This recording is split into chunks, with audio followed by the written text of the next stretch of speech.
আনুষ্ঠানিকভাবে উদ্বোধন হলো হামদর্দ ল্যাবরেটরিজ বাংলাদেশের কনজিউমার শাখার। বেলা 11টা নাগাদ হামদর্দ ল্যাবরেটরিজ বাংলাদেশের নতুন কনজিউমার শাখার আনুষ্ঠানিক উদ্বোধন হয় প্রতিষ্ঠানটির প্রধান কার্যালয়ে। উদ্বোধন করেন হামদর্দের ব্যবস্থাপনা পরিচালক ডক্টর হাকিম মোহাম্মদ ইউসুফ হারুন ভুইয়া।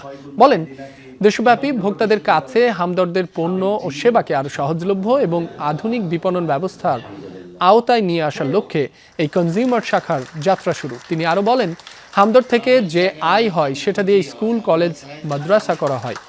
মানুষের ভালো হোক সেই প্রত্যাশা করেন ডক্টর হাকিম। আমরা আমাদের জুরিডিকশন যতটুকু আছে সেখানে আমরা যেন আমাদের পণ্যগুলা সম্প্রসারণ করতে পারি, একটা ভালো মার্কেট সৃষ্টি করতে পারি। এখানে আয় দিয়ে আমরা শুধু আমরা ব্যবসাও করি না, এখান থেকে অর্জিত আয় দিয়ে আমরা স্কুল করি, মাদ্রাসা করি, মসজিদ করি, এমনকি আমরা এখানে ইউনিভার্সিটি করেছি, কয়েকটা কলেজে করেছি।